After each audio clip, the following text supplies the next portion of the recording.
Walter Jones, happy to have you on the platform, my guy. Oh man, glad to be here, Art. Hey man, it was an honor to bring you on, man. I had to make it happen, man. Growing up, the Power Rangers, that was my favorite show. And the Black Ranger, that was my favorite Ranger, man. So, had to bring you on, man. Hey man, I appreciate it, bro.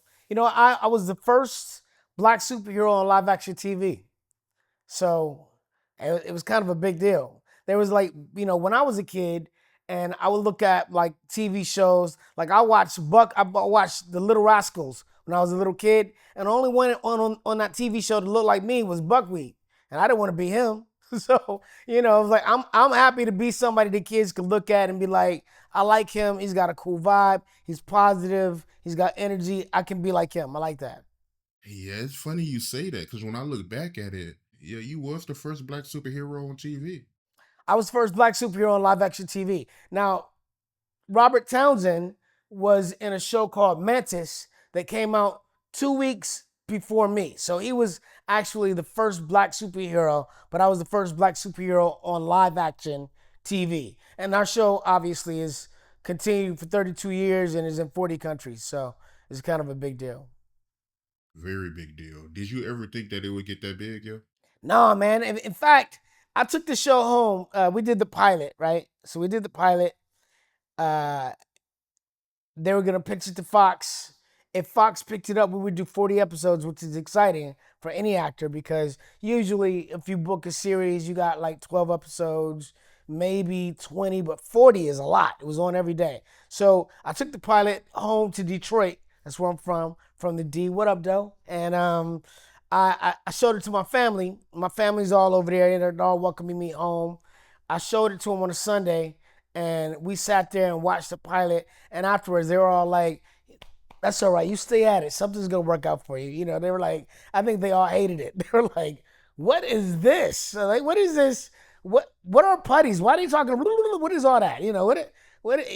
You're trans like you're morphing into a mastodon. That's so strange. It was such a strange thing. And then you had Rita Repulsor, and her voice and the mouth flap didn't match, and it's like it just for them it seemed strange, and they didn't think it was gonna be anything. So I guess my family wasn't impressed. So I was kind of like, I guess it's not that great. But what happened was there was enough of it there for to motivate them to redo it. So we redid the pilot 2 or 3 times, and after the third time, they pitched it to Fox, and they picked it up. So it was cool. Yeah, I saw where you said that y'all was getting paid 1,200 an episode. That's true. That's how much y'all was getting paid. 1,200 is what we got paid eventually. That's not where it started. I'm not gonna give you an exact amount, but I can tell you it was about half of that to start. Yeah, an episode, which is crazy. It's like we did the whole first 40 episodes, which turned out to be 60 episodes, and then we start shooting the second season, and we got a little bit of a raise, but it wasn't much, and not for a show that made $1 billion in the first year, and that's the number one kids show in the world. I remember the producer came downstairs. I was sitting next to Austin, the Red Ranger, and he said, "Congratulations, guys! You are the number one kids show in the world." And we looked at each other like, "Wait, did he say the world?" I didn't even know it was in the world. I didn't know it was in 40 countries.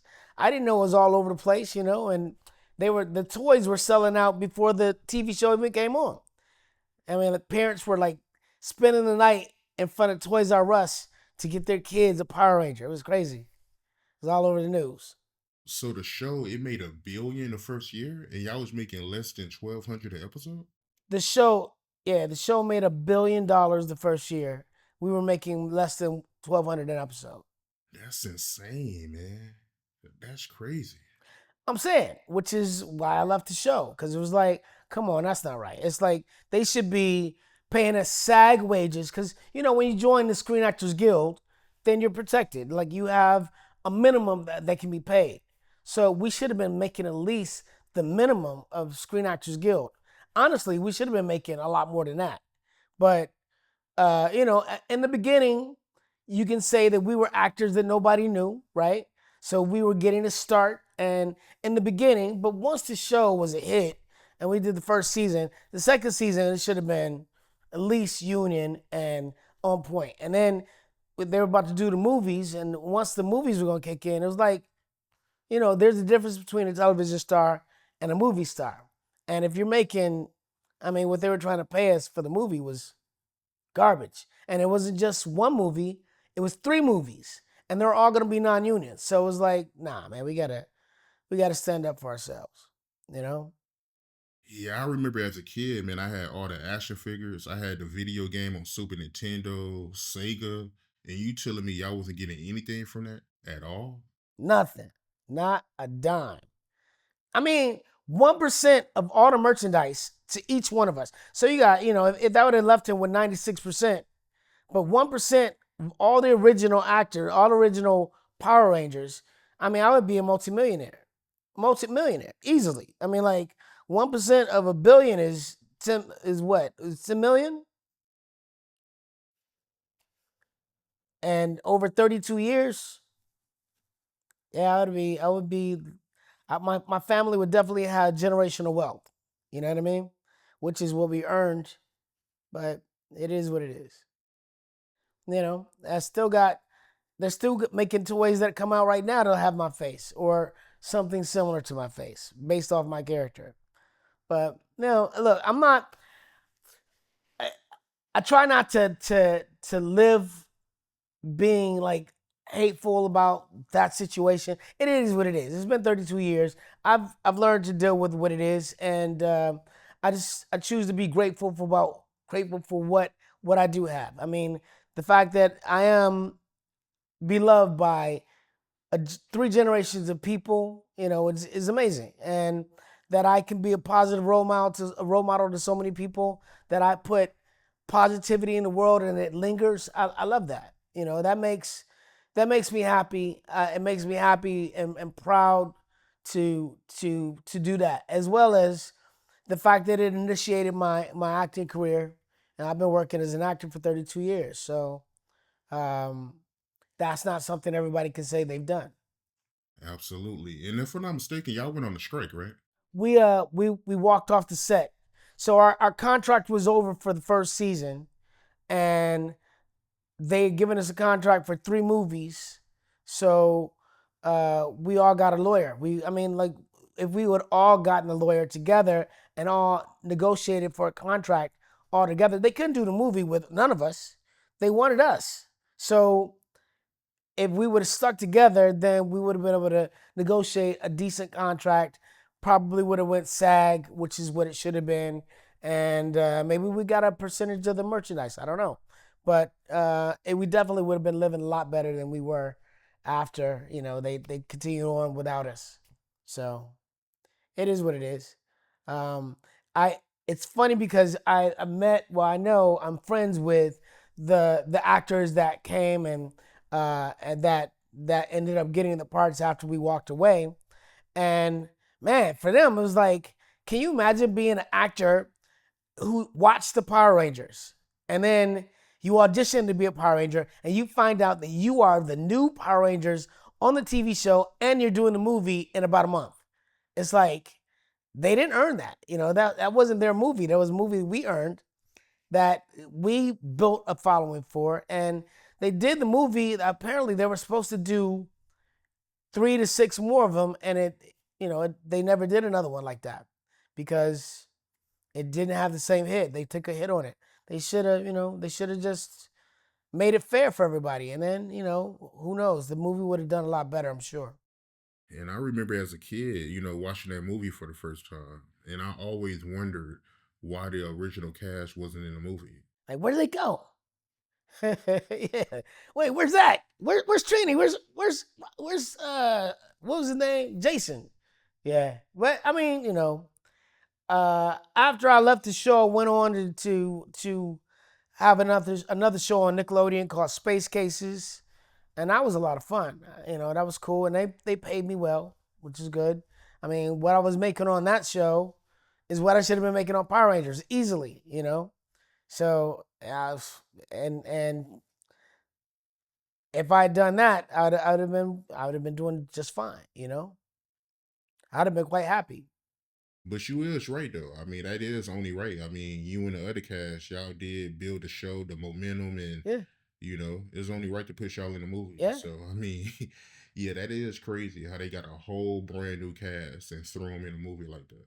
They just didn't want to negotiate the contract. I think they were afraid that because I think they already had intentions of changing the cast at some point because the Japanese footage is they change every year or they change, the Rangers change. They only had so much Mighty Morphin footage. And then after that, it was going to go on to Zeo, and then it was going to go on to this. And so they already, I think, had intentions of changing the cast, but slowly, like losing one person here, one person there, adding a new person. And I think he just said, well, forget it. We'll just lose all three of them, and we'll just start all over.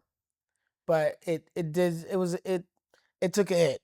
I know I met a lot of fans who were like, when I found out you left the show, I went in my room and I ripped the poster down because I was like, I'm done. I can't believe he's not there no more. It hurt a lot of people. It devastated a lot of kids.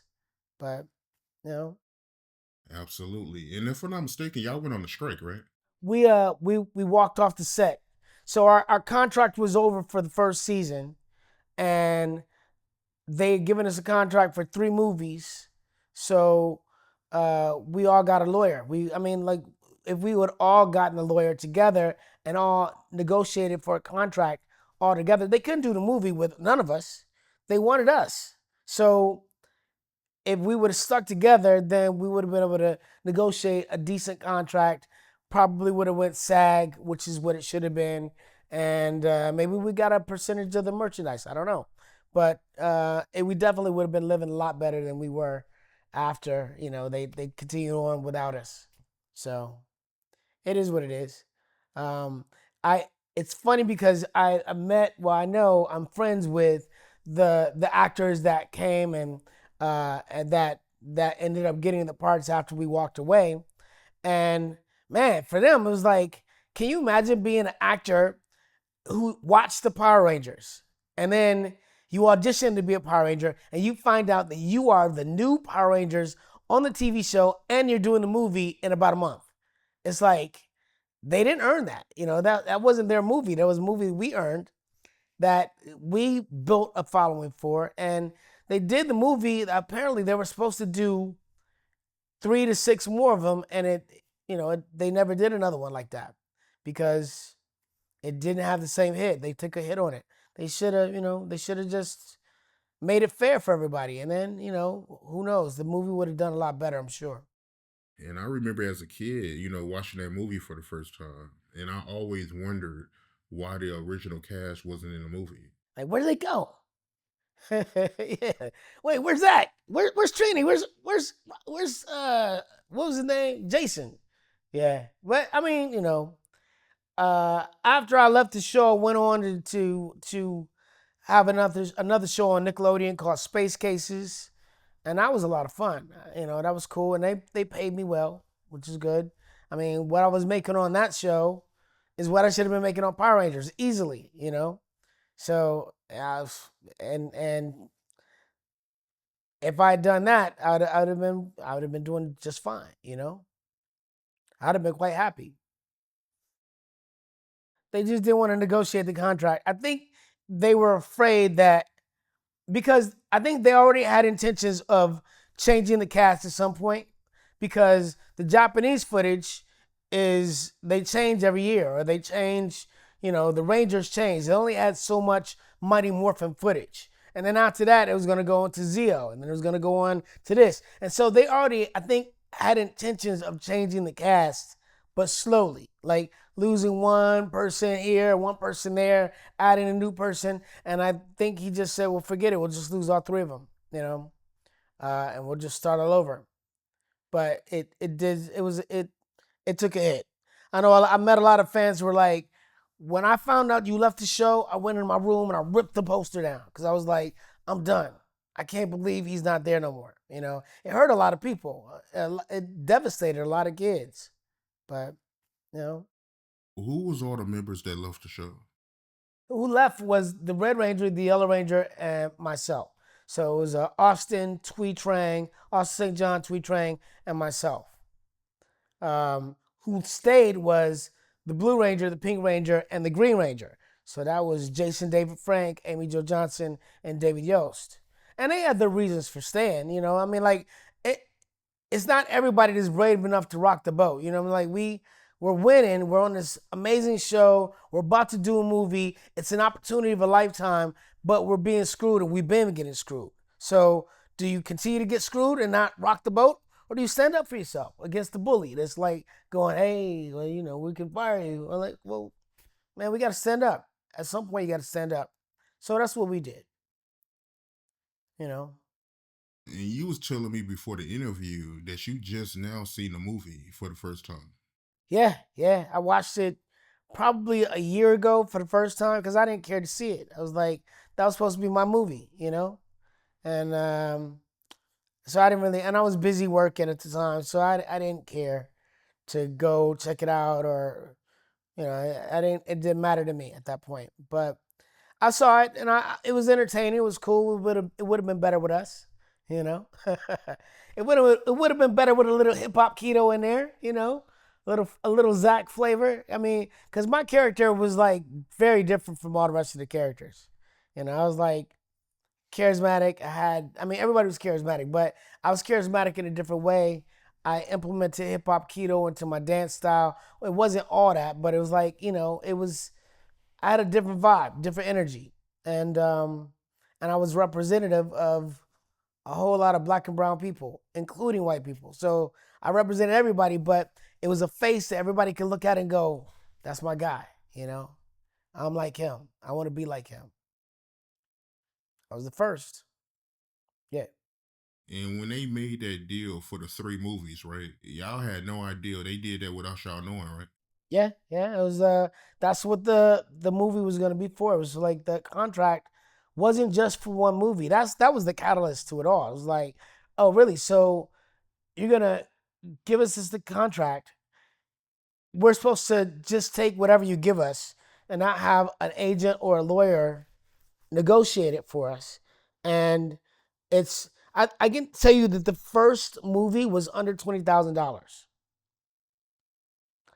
$20,000 for a multi-million-dollar movie, 20th Century Fox, and that's what they're gonna pay the stars.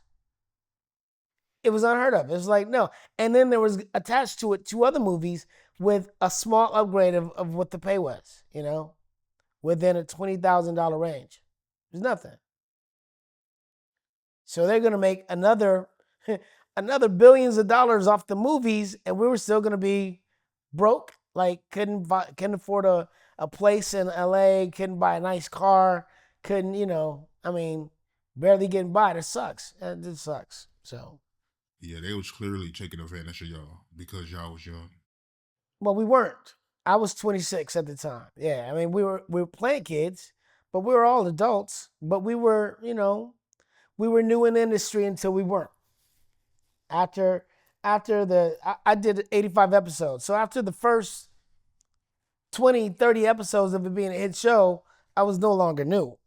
You know what I'm saying? The contract should have been able to be negotiated before then, and it should have been negotiated to be SAG.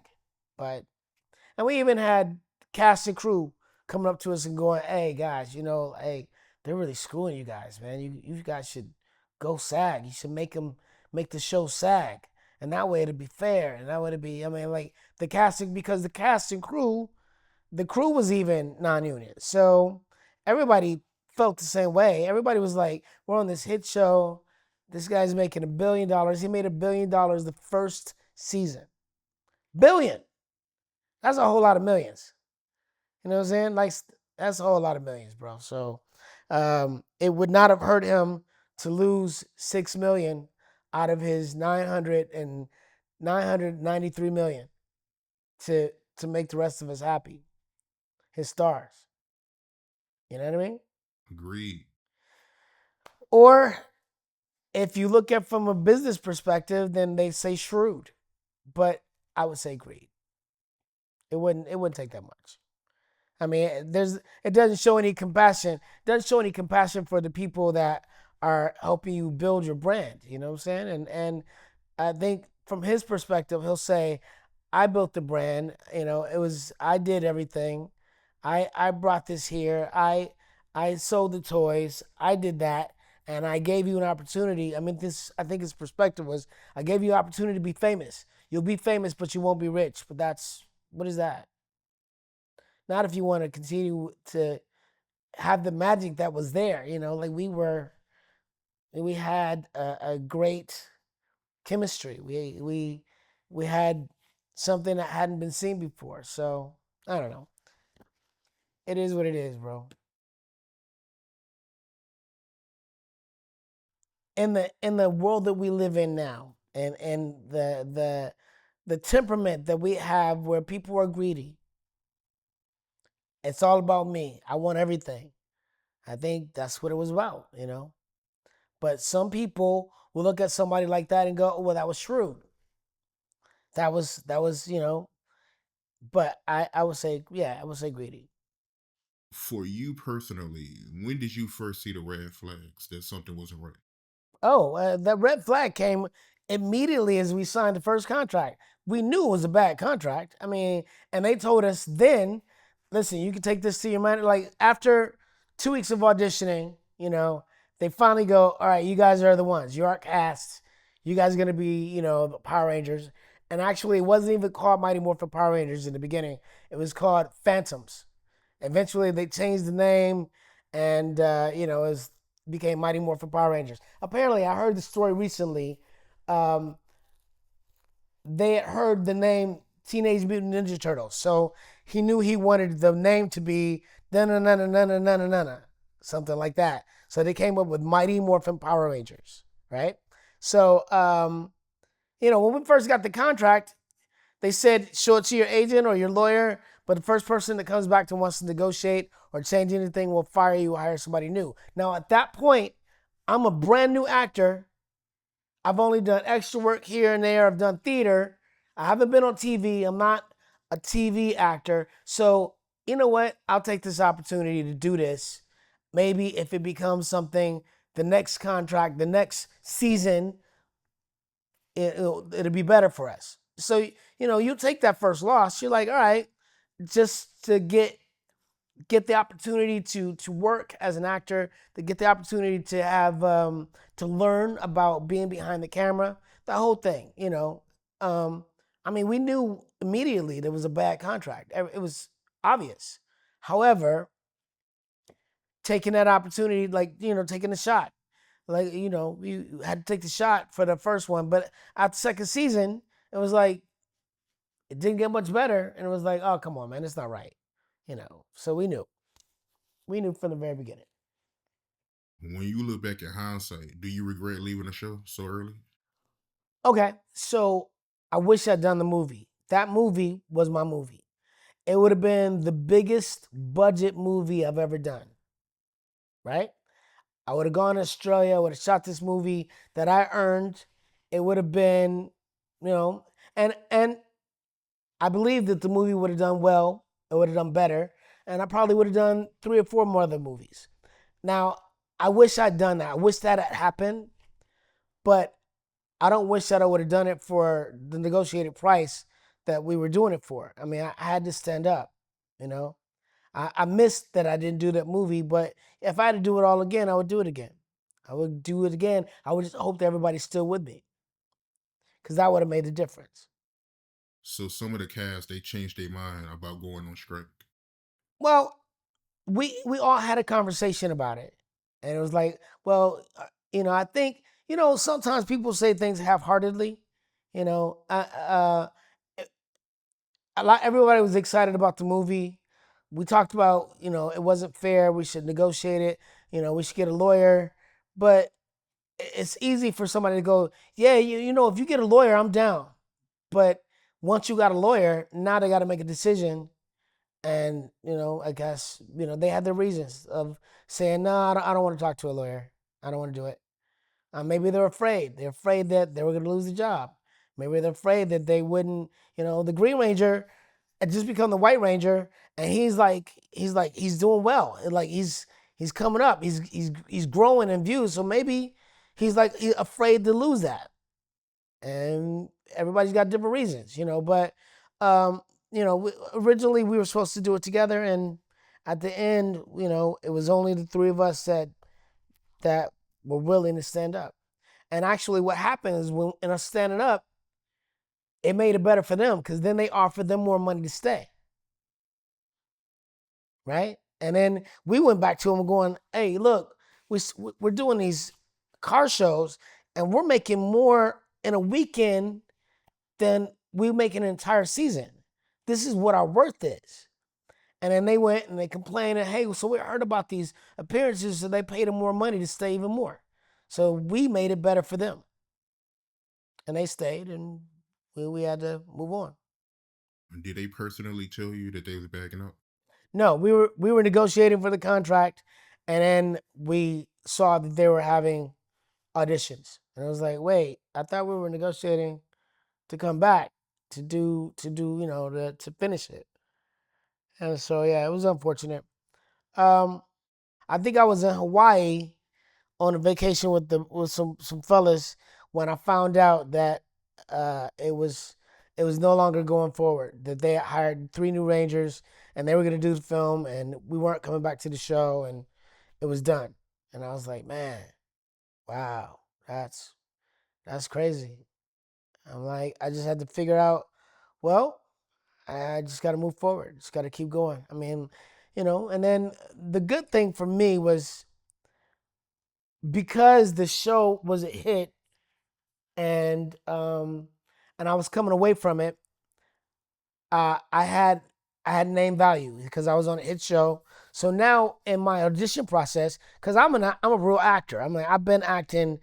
I had agents. I was pursuing acting.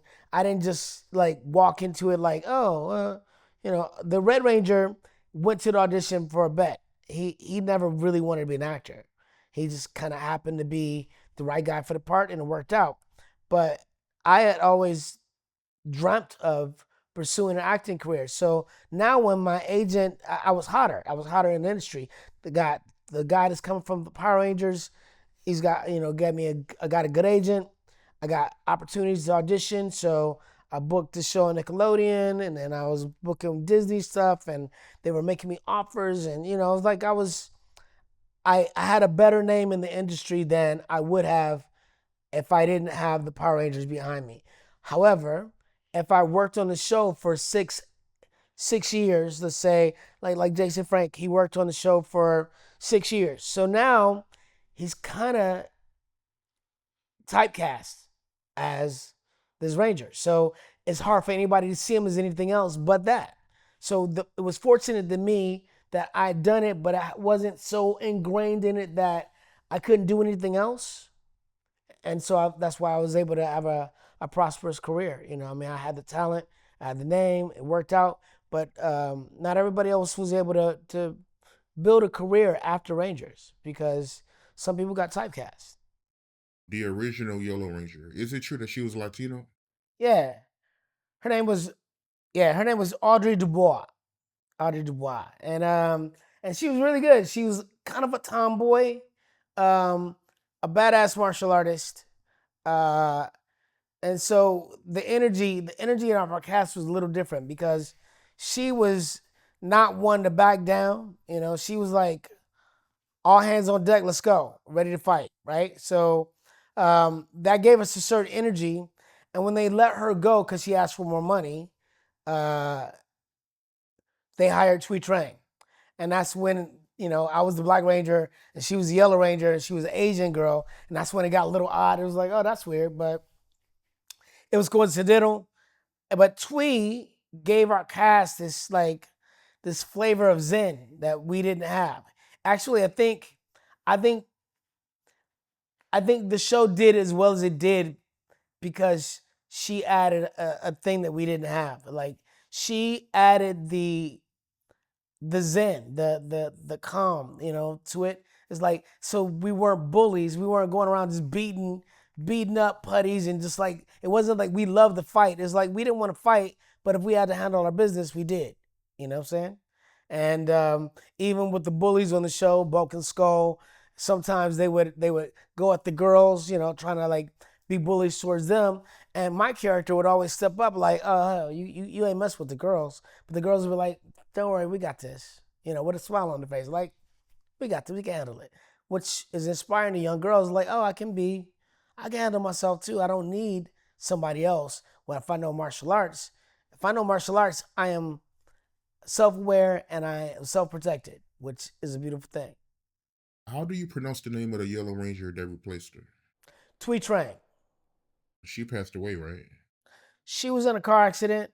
She after we left the show, after they hired three new actors, she went on to pursue her career. She started working in movies. She was in the movie The Crow with Brandon Lee, and she was one of the bad guys in the movie.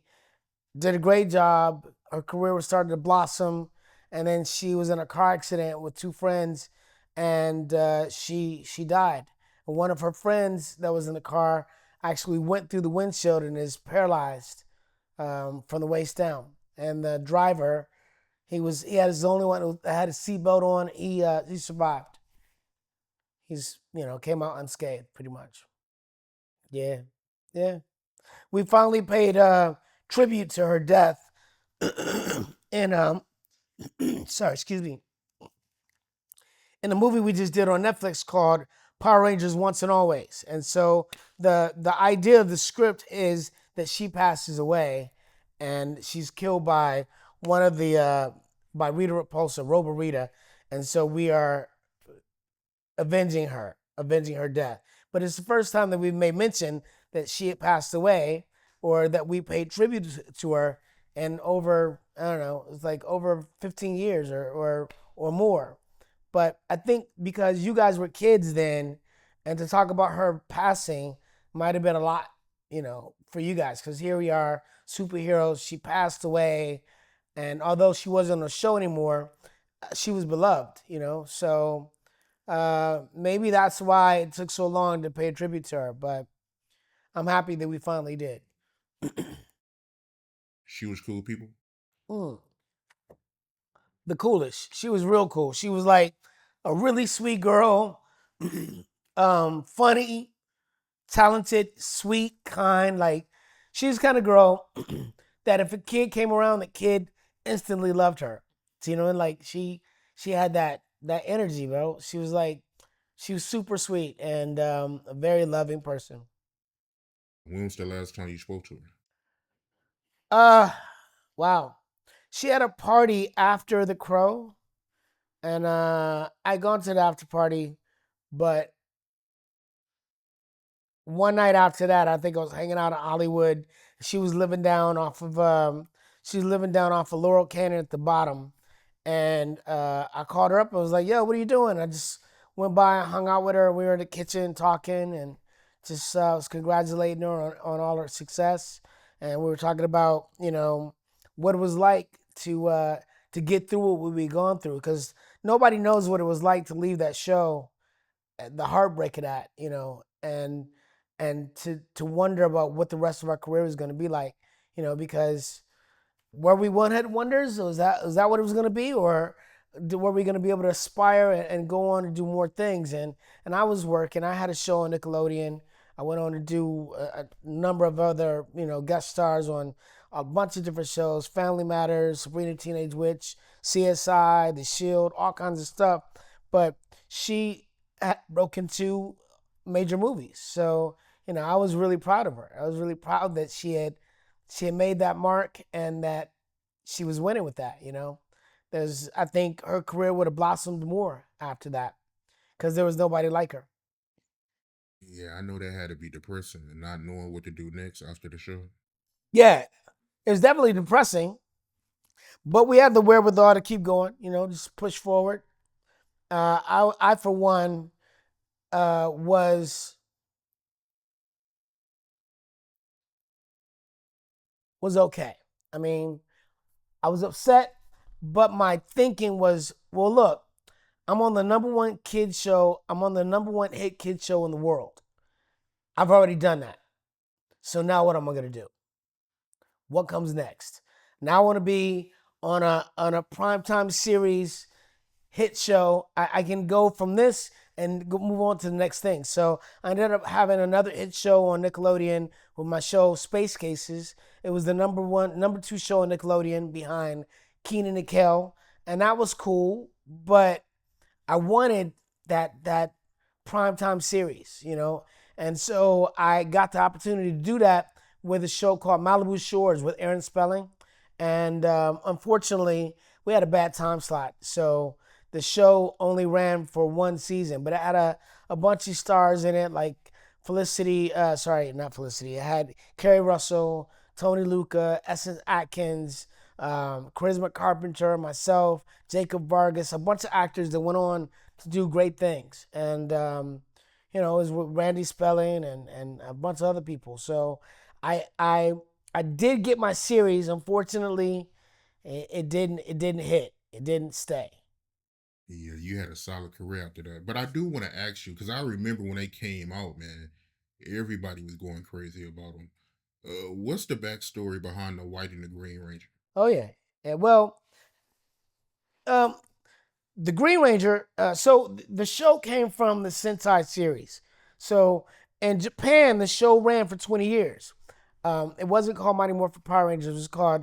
It was Sentai. It was like. It was a different name. They had different names, and every season they would change. So it was a successful show in Japan for 20 years. Saban saw this and was like, I think I'm going to bring this to America. We'll change the actors in the beginning, make our own stories, but we'll add the Japanese footage and make it into our own American thing, right? So in the Japanese footage, they had the Green Ranger appear, and the Green Ranger was a bad guy, and eventually they killed him. I think after so many episodes, and so they only had a few seasons, a few episodes, let's say 5 or 10 episodes of the Green Ranger. And after that, he was supposed to die off or go away. And then the next season, there was going to be a White Ranger that came to it because eventually every cast had a sixth Ranger. If you watch the show over the years, there was always a sixth Ranger, a Green Ranger, a Gold Ranger, something else that came and joined the cast.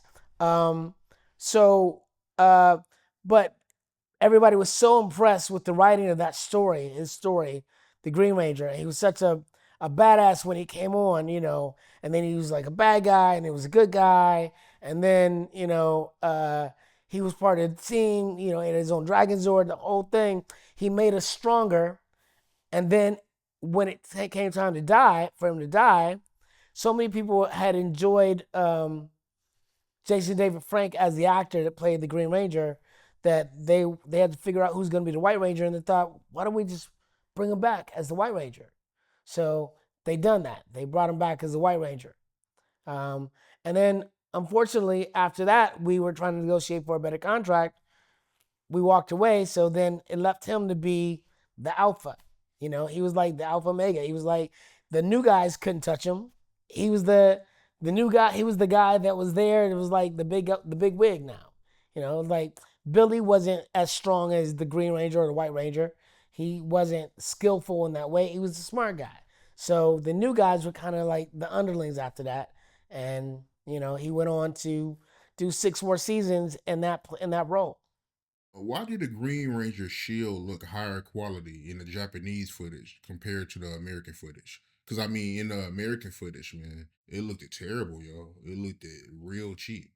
Because it was, because that's what they did. They didn't they didn't make it out of the same material. They just made it kind of flimsy, and it wasn't that great. It wasn't the same. It wasn't the same suit. It wasn't the same shield. It was they made one that kind of looked like it, their version of it, but yeah. Yeah, it looked bad, bro. It looked terrible, man. It looked terrible, yo. He said that looked bad, bro. That was I ain't had nothing to do with that, bro. Like that's what they did.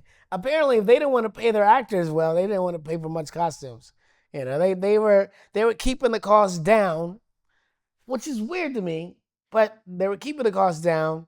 to save as much money as possible. I guess, to invest in whatever else they wanted to invest in. Was it difficult for you to do some of those scenes? Difficult in the fact that it was taxing and it was like a lot of physical effort. Even we would do we would shoot 4 episodes every 2 weeks, right? And we would shoot according to set.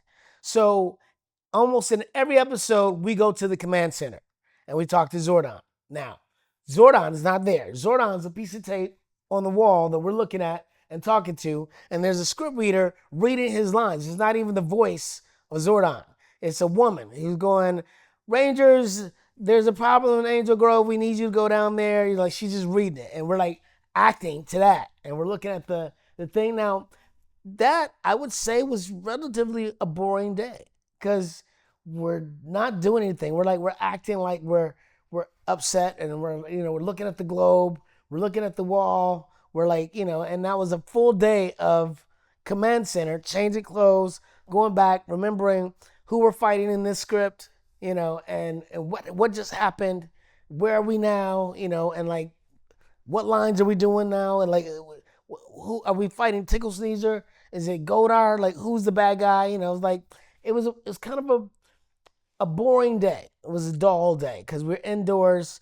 It's dark. Even if it was sunny outside, it's like we're in the dark in this command center all day, and that was taxing. But I mean, that is acting. I mean, like not all days are gonna be adventurous and fun. Like any day that was fighting for me, any day that I had to go and do a fight scene, then I was excited because that was the most challenging thing for me, and I loved it because I get to create all this cool stuff that I had never even conceived of, and I had these great stunt guys that will motivate me to do even more. Like they were like,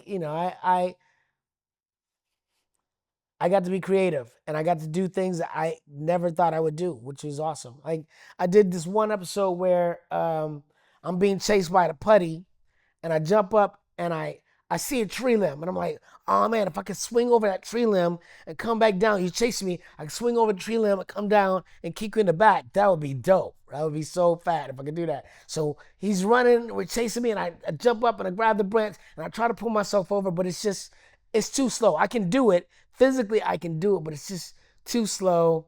I would miss him. It doesn't look great. So the stunt guy that I'm with, he goes, "Hey, what if I push you? What if I push you over?" And like, so the camera's here, you're in front, they won't see my hands push you. What if we can do that? So I'm like, all right, now still it's physically taxing because I gotta hold on to this branch, have the strength to hold on, and then be pushed up and over, come back around. But we did it. I jumped up, he gave me a push up and over, I come around, I kick him in the back. That stuff is not stuff that is easy to do and not something I would even consider imagining, except for I'm a superhero and I'm capable of doing almost anything. So it was awesome. Did you get any injuries? I might have pulled a hamstring every now and then, that kind of thing, but nothing severe. Nothing severe. We were training. I was training all the time. I was getting better all the time. I was working with the stunt guys, learning different martial art forms, different kicks, punches, throws. I was going to the gymnasium and I was learning to do, put patterns of flips together, round off, back flip, back flip, back tuck or back layout. I was learning all these things. So, and I was young and I was skilled. So yeah, it worked out. You brought him up earlier, and I wanted to ask you about him. Jason, he played the green and white ranger. You know what happened to him? Jason David Frank.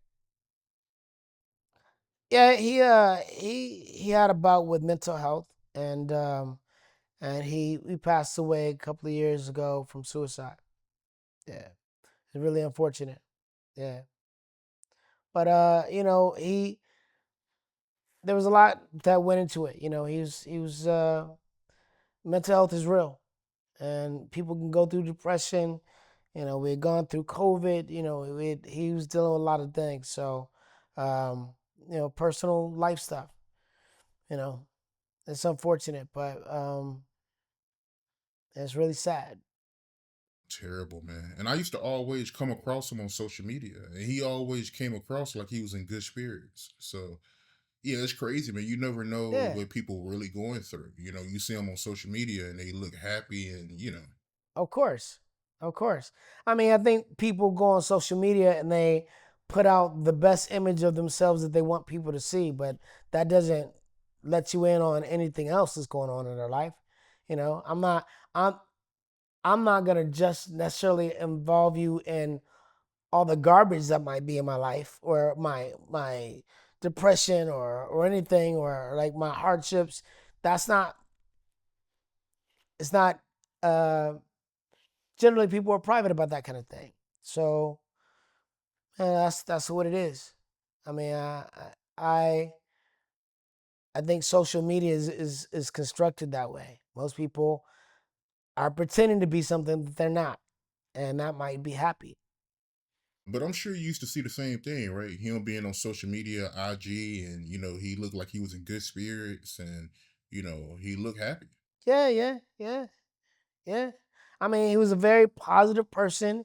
He gave positive messages. He was like he let people know, but he had issues. He had some issues, bro. He was bipolar. He was like, he had depression. He talked about it, and like we talked about it. Like we were friends, and we would go up and down in our friendship. Like, you know, he would call me up and he would ask me about things, and I would give him my honest opinion because I'm not a yes man. I'm a real person, so I'm gonna tell you the real. If you ask me something, I'm gonna be like, all right, this is what I think. Period. So he was able to take that from me most of the time, but sometimes he couldn't. If I called him on something and I thought he did wrong, and I'm like, "Hey, bro, why would you do that?" Then he would get offended and be like, "Don't talk to me no more."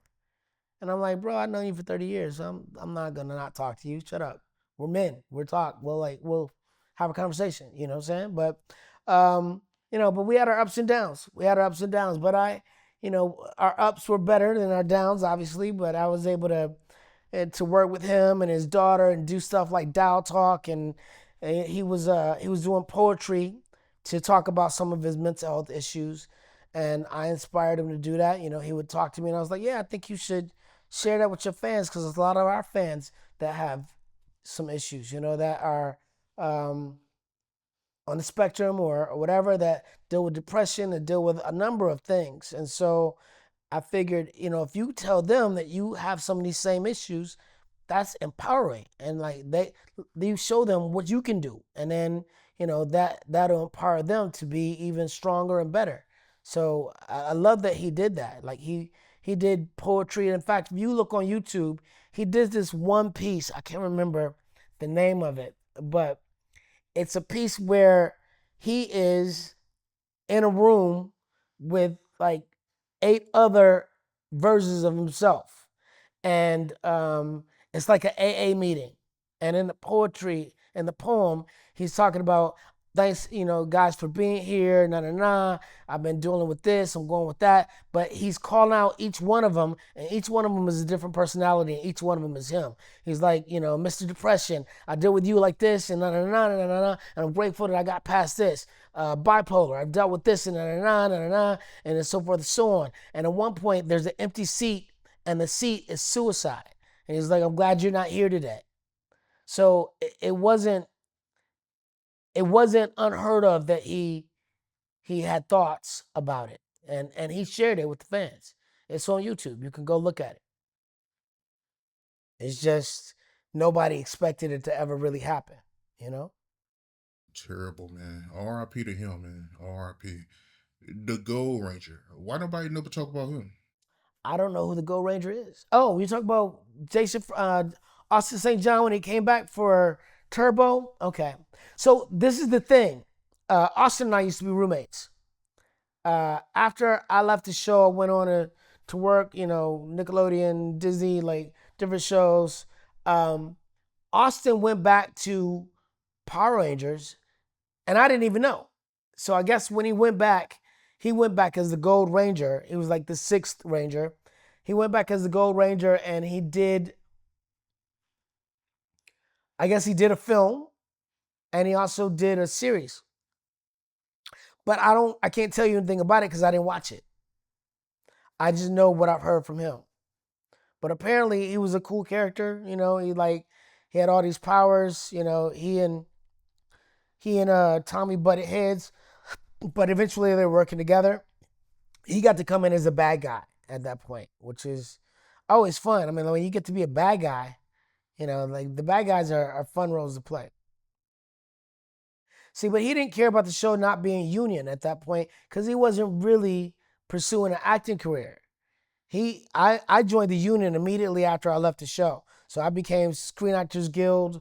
I was in the union. I was working with professional actors. He did it. He actually went on to become a paramedic. So acting was not necessarily what he wanted to do, and he didn't pursue getting into the union. Had he been in the union, he couldn't go back because it was still a non-union show. For the people that don't know, what's the union? So, Screen Actors Guild is a union for actors as well as cast and crew, and it's basically a union that prevents actors from being taken advantage of. It has a certain amount of rules that makes it so it's professional. It's a professional union. You get health insurance and dental insurance, and actors. It's very difficult to make a living as an actor. I think the ratio is only, I forget the exact numbers, but I think it's like only 93% of all actors make a living.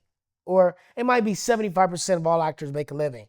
And then there's like 98% of those that are, A-listers, that are like the big wigs, like the Tom Cruises, uh, big stars, Al Pacino, the Denzel Washingtons. There's only few of those, but that make a living is maybe 75%. The rest of those actors have other jobs. They're just acting because it's a passion. They want to do it. They're looking for an opportunity. They might be in a big movie, but they might not ever work again.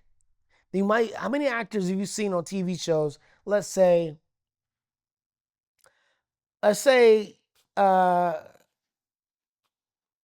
what was a big show? Let's say, um, my brain is flaking. Uh, what was Will Smith's show? Fresh Prince. Let's say Fresh Prince, right? So a lot of actors on that show, a lot of great actors, show that ran forever. Now they made so much money because I think Will was making $1 million an episode, right? So they made so much money they ain't gotta work ever again. Maybe I don't know, but a lot of those actors still want to work, and it's hard to get a job. Even those actors, even for actors that have hit hard, you might not see them again on another television series. You might see them here and there in a movie, or maybe a guest star, but it's difficult to be an actor and make a continuous living. So I'm really grateful that I got 32 years in the industry. But I'm not. I didn't make a killing. You know what I'm saying? Like I didn't. I worked a lot, and I did a lot of guest stars, and guest stars pay decent, but I haven't had another big break, like another big movie. I haven't had like $1 million payday on a movie or anything like that. I haven't had that opportunity yet. If I got a Marvel movie or something like that, that would change my life.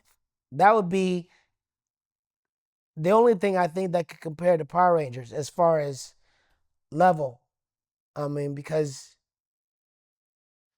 Marvel is such a big thing. If I got on Star Wars, something like that, Star Trek, something like that, one of those things would be a next big thing. But I've worked a lot, and I'm grateful for all the work I've done, but I haven't had another big hit, not like Power Rangers. I did The Shield, which won a Golden Globe and an Emmy, and that was a great show. I was actually working on The Shield and a sitcom at the same time, which was very exciting because I was doing comedy and drama at the same time, which was very cool. But still ebbs and tides, bro. You got ups and downs. Do you tell me the story where you filled up a stadium that Michael Jackson used to perform at? Oh yeah, yeah, yeah. Well, um, apparently we were told, hey, listen, we're gonna do a live show for the affiliates for like the studio. They want to bring out some executives and they want to see you guys do what you do live. All right, we're gonna do a live show and we're gonna do it at Universal Studios. And I used to work at the Wild West Stunt Show, and we were gonna do it at the Wild West Stunt Show Theater, which probably holds like 2,000 people. And I knew it well because I did the show there regularly, and I was like, oh, that's cool. We're gonna do this thing, and then they came back and said, listen, it's the show's gotten so popular, everybody wants to come and see it. We're gonna do it at the Universal Amphitheater. Now that's where Michael Jackson would perform, somewhere like that, and it seats a lot more people. I think I don't know how many, maybe 12,000 people a show or 10,000 people a show. Um, and we were like, wow, all right, that's incredible. So turns out they sold they sold it like 6 times. So we did like 6 shows in the course of a day. 30,000 people showed up to Universal Studios. The show sold out every time, and we shut down traffic from Universal Studios to downtown. It was a freeway. It was like, I mean, it was a parking lot. People couldn't go anywhere. Everybody's trying to come out and see the Power Rangers. So that was how popular the show was at that point. And to think about it now, can you imagine how much money they made on that show? On that live show? I mean, those tickets had to be like $60, right? Or $40 a ticket. We didn't get no money off of that. We didn't see nothing. Again. Right, right. It's just, it was jacked up. You being the only black guy on the show, did you deal with racism? I didn't necessarily deal with any racism, but I did deal with some stupidity. Um, there was an episode where we were having a culture fair, and I remember I was curious. I wonder what they're gonna put out for my for my culture. Like as a black person, what they're gonna put out for me in the culture fair. And I went out to the set and they had bananas, and I was like, what? I mean, of all the things that you could think about of black culture, bananas is gonna represent me. I was like, I'm not. Now y'all gotta get something else. So I wouldn't go on set until they went and got me something else. I was like, you could have got black eyed peas, you could have got chicken, you could have got anything, but bananas is like, what is that? Now obviously they were limited in the budget, and because they were, although it was $1 billion show, they didn't give them a lot of money. So I think they were just trying to go cheap. But I was insulted, and I didn't go out until they got me something different. So that was one thing, but that was about it, bro. I mean, like I didn't. Nobody ever called me out my name. I was never disrespected. Um, I never had any prejudice issues. Just maybe some stupidity every now and then. But them giving you bananas is wild, man. Yeah, but you know what? I mean, I found it insulting. But if you're not part of black culture and you don't know anything about it, then maybe if simple mindedly you go, oh well, think Caribbean, you think like the islands. How about that? Like, if they put out coconuts, I'd have been happier, but not bananas. It's like if they put out like something different, like Caribbean, that would have been, you know, that would have been better, but not bananas, bro. It was like, no, we're not doing that. You being in Hollywood at that time in the 90s, how was that like? You being on one of the biggest shows. It's funny because I mean, it was a wild time. It was a great time. Like, hip hop was prevalent. I did an appearance at some event, and I was there with Ice Cube, uh, Tupac, and Snoop. And I was like, yo, I was surprised they were there at this event with me, and I was hanging out with them, and I was like, I mean, like, they were leaving to go somewhere else, and I like dapped them up or whatever, and it was cool, and we were at the same gig, and it was a vibe. But I wasn't really trying to hang out because I was dating this girl who I eventually married, and so I was with throughout my fame, I was with the same woman. I was like, I met her. We started kicking it pretty tight. She went out on a cruise ship because she was a singer, entertainer, and and during the time that she was gone away on the ship, my show had come out. So she went away, and I had done the pilot, and then I told her, "Hey, it got picked up as a series," and then it aired. And when she came back, I was famous. So she was like, "This is weird. Like, why are people stopping you for your autograph?" And I'm like, "The show's out, you know." But I ended up staying with her for 16 years. So I stayed kind of out of Hollywood because I was connected with my girl, you know, which is probably fortunate because uh, apparently there was a lot of seediness going on, and I wasn't part of any of that. So I kept my head clean. I was cool. I was with my girl. Ended up having babies, and had a 16-year relationship with her, and walked away with two beautiful kids. So it was good. You said there was a lot of seediness going on. Yeah, I mean, obviously, about the Diddy situation. There's like, yeah. I mean, I probably would have been invited to those parties. Yo, you want to come through? Hey, we got the Black Ranger in the building. Like hyped up. All the alcohol and drugs and so forth and so on. I could have probably fallen into some of that, but I kept my head clean because I was like, I was in a nice relationship. I was cared for, and I didn't want to mess up what I had. Yeah. So you met Pop. How was that like, yeah? I mean, he knew who I was. He knew what my character was. So, like, he knew I was the Black Ranger. Yeah, I mean, I did him, Chris Tucker. Uh, I went to Michael Jackson's ranch, but he wasn't there. I didn't get to meet him. I swear, I just knew I was gonna dance with Michael Jackson one day, and it never happened. I swear I was gonna dance with Janet Jackson one day, never happened. But I mean, I met a lot of people, and I always got love. People knew who I was, and I did golf tournaments and celebrity basketball. I was with the Hollywood Knights. I was on celebrity basketball games, so I met a lot of celebrities, but I didn't really hang out with nobody because I was busy kicking it with my girl. Gotta ask you, and I'm sure the people will want to know respectfully. Your finger, you losing your finger. Can you give me the backstory behind that? No, shit. Well,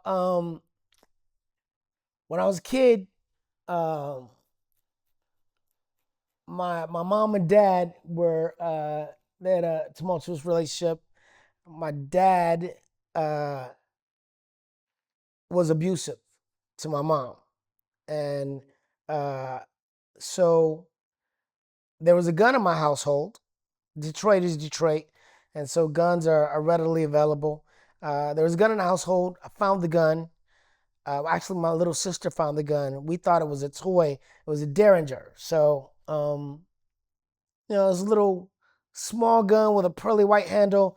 The weekend before, because we go to church every Sunday at my grandma's house, and the whole family would go over there and we have dinner. So the weekend before, my cousin was there, and he had one of those Western cap guns, like with the little red roll, and you pull back the hammer, you let it go, and it goes pop. It's like a little snap. So when we found that gun, we thought it was one of those little country western cap guns. But turns out it was a real Derringer. I mean, it was small, it was much heavier, but it had a pearly handle, just like the ones we'd seen the weekend before. So we thought maybe they got us a gun, like a cap gun. So my sister had actually found the gun, and she was younger than me, and she was look, I found a gun. I was like, let me see it. She's like, no, I'm not finished playing with it. She's trying to shoot me. She's like, look, she's trying to shoot me and it wouldn't go. She's like, it's broke. And I'm like, let me see it. I'll fix it. She's like, no, I'm not finished playing with it. She's looking at it, trying to figure it out. I go, give me the gun. I'll fix it. She's like, no. And I take it away from her. Give me the gun. She goes, if you don't give it back, I'm telling mom. I go, wait, I'm gonna fix it. Hold on. I'm trying to shoot her. I'm looking down the barrel. I'm trying to figure out what's going on. And my sister goes, Mom, Walter took the gun from me. My mom goes, she's making me breakfast because I'm about to go to kindergarten. My mom goes, what gun? And my sister gets off of the couch and she runs in the kitchen. And I'm still trying to figure out the gun. I pull back the latch and it won't go back down. So I'm trying to push it back down like, oh man, I broke it. I broke the gun. I'm feeling bad about it. And I pull the trigger and it goes off in my hand. Bullet went through 3 walls. Uh, it was a crazy thing. It was like, thank God I didn't. My sister was no longer there. It was just me in the front room. And, by the time my mom was able to get to me, I had already pulled back the hammer and pulled the trigger, and the bullet, had gone through my finger, shattered the bone. Um, when I was a kid, uh, my grandma would go, if I fell down, she'd go, wiggle your fingers, make sure that nothing's broken. And so I'm I'm blinded by the flare of the gun because I had the gun close to my face, looking at my looking at it. And when it went off, the flare blinded me, and then I couldn't really see. I was shocked. I dropped the gun, and I knew my hand hurt, so I was wiggling my fingers. I was trying to make sure that my fingers weren't broken, and I couldn't really see, but my middle finger was just kind of swinging by the skin because the shattered the bone, and it was kind of swinging by the skin, and I thought I breathed like a sigh of relax, like at least I didn't break anything until my mom got to me and I could see again, and I realized I was sitting in a puddle of blood, and after that, it was pandemonium. Crazy story, man. And I never noticed that, man, until a few months ago that you lost your finger. Yeah, I mean, like, I've been living with for 32 years. It's not 32 years, 59 years, no, 55 years. 55 years. It's a long time. And, to be honest with you, after I went to the hospital and they took the cast off, my mom was she was worried. She said he'd be so devastated that he's lost his finger. I was like 4 years old, and they took the cast off, and I like looked at it. I just went and started playing games in the game room. I was in it. My mom got there. I was fighting with some kid over a game. I was like, I was playing with it first. She was like, oh, he's gonna be fine.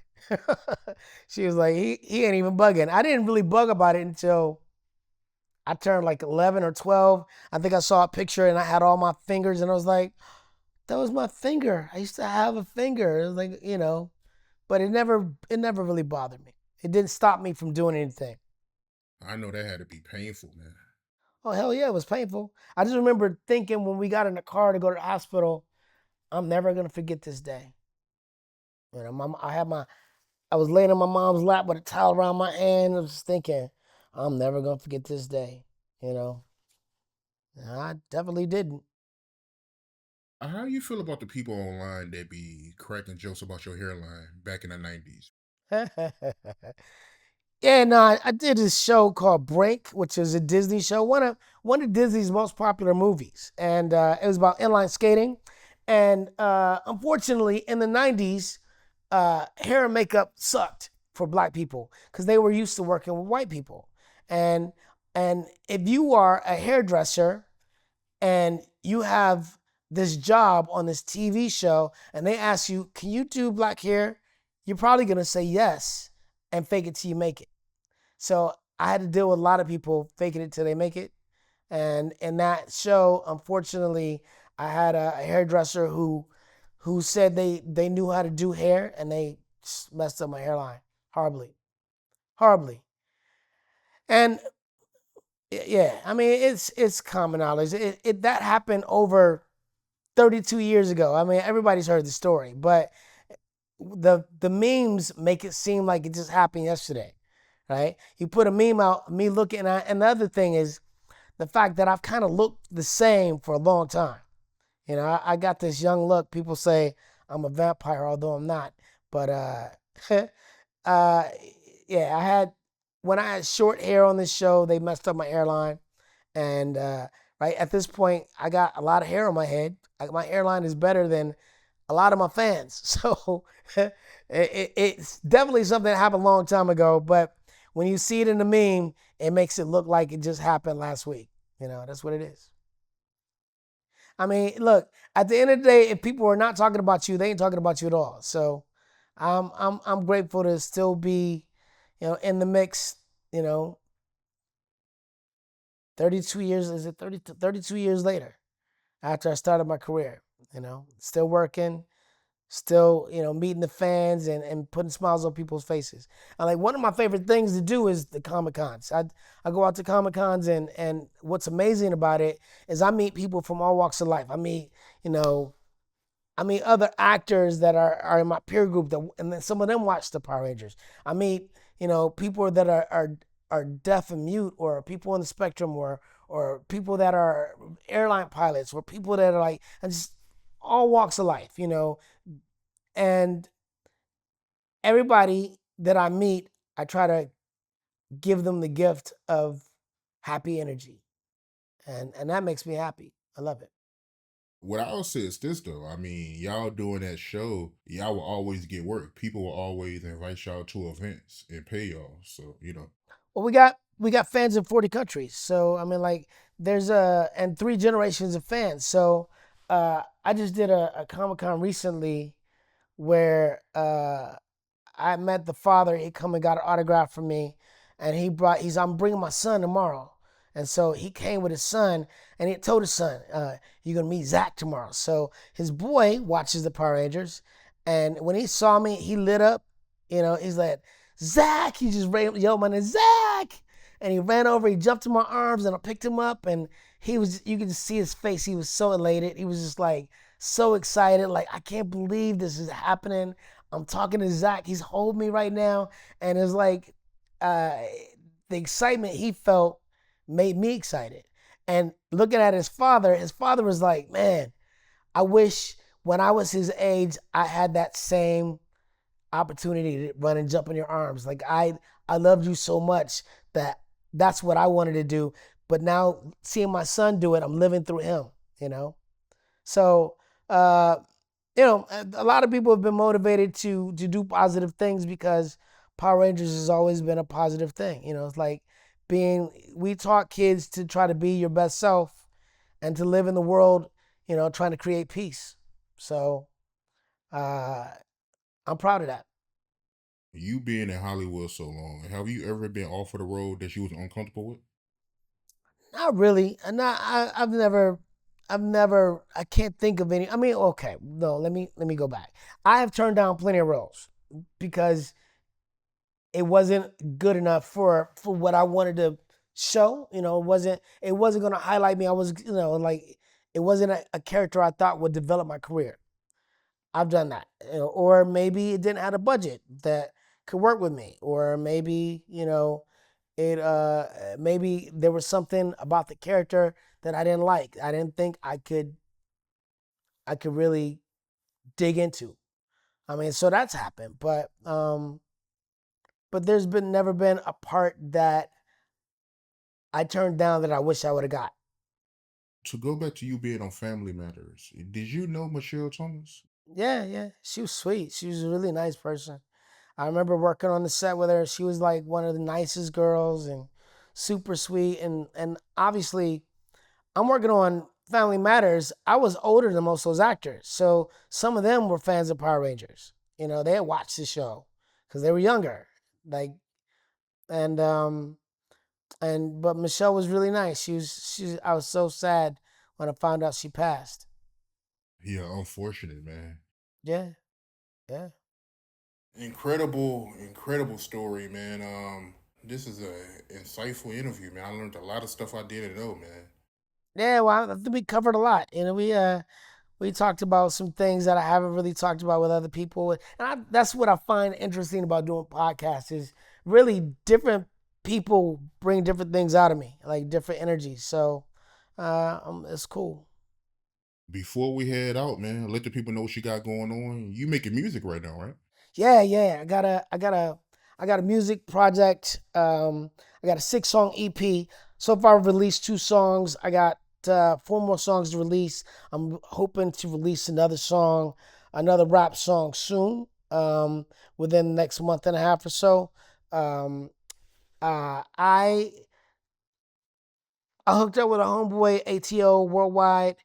He was a rapper, a very talented rapper. He took me in and was like, bro, I'd love to get you in the studio. And I was like, oh, I tried that years ago, but they were trying to use Power Rangers, so I couldn't really mess with it. I would like to try it again. So we went in, we did a song called Black that turned out pretty good, and then we did another song, and then we did another song, and then I took those three songs that we did, and I met with some of Chris Brown's people, some of their writers and music producers, and I paid them to help me, create three other songs, and so now I have six songs, and I'm looking to do more. I'm looking to do more. I'm looking to create and collab with some other people and just continue working. I enjoy. I've always enjoyed singing and dancing and acting, and rapping is something I enjoy doing as well. I'm not like the best freestyler. It's not like I'm just coming straight off the dome. But if you produce something for me, I can perform it. That's what I do. I'm a performer. I've been a performer. So and I can sell a song, and I can shine on stage. So that's what I'm loving to do. Right now, my music's under the name Trey Emmanuel. TreEmanuel. It's streaming on all the things. It's streaming on YouTube, on Apple Music, on Spotify, so forth and so on. I think there's maybe like 10 different apps that it's streaming on. But Trey Emmanuel, um, I decided to do under the Trey Emmanuel because Walter Jones is so associated with Power Rangers. Although I am a grown man, I don't want to sully the Power Rangers name by being uh, by associating it to music that might be more adult, because Power Rangers is a kid's brand. So I want to maintain, the cleanliness and that, but I also want to be an adult and do my own thing. And so I'm going under the name Trey Emanuel. And I think people will enjoy my music. It's, some of it is gritty, some of it is just fun. Like I have a song out called Dance right now, and Dance. And the subject matter is I just want to dance till the sun come up all night long. You know what I'm saying? And I got another one about, it's a hip hop song called Walk in the Park. And basically that song's about, wanting to strive forward and do things, but having to deal with haters and saying like I ain't gonna let the haters get in my way. And we all got haters, you know what I'm saying? Like there's always somebody that's cheering you on, and there's always somebody that's cheering that you fail, because they don't want you to get ahead. So I think people can relate to my music, and I hope you tune in and continue to support me. I also got a movie project out right now called War Dogs. It's on BET Plus. It's got a great, amazing cast, like a bunch of actors from the '90s that you grew up with, that you'd be so happy to see doing different characters. Got Michael Beach as a star. You got Kadeem Hardison. You got Golden Brooks. You got uh, just a bunch of actors that you would love to see, and myself. And so check it out. It's a cool film. It's a run and gun. It's an action film. I got a few other projects coming up this year. Right now, I just signed a contract to do a new movie, and that's coming up. I'll be shooting that in May, January, March, and and I got more music coming, more music videos. So keep an eye out for me. If you don't follow me on Instagram, Walter E Jones. Get me on TikTok, Walter E Jones. YouTube, Walter E Jones. I got all my stuff there. You can find out where I'm gonna appear next. Looks like I'll be going to Australia. I got some other cons coming up. So keeping it moving, y'all. So continue to support me, and I appreciate you.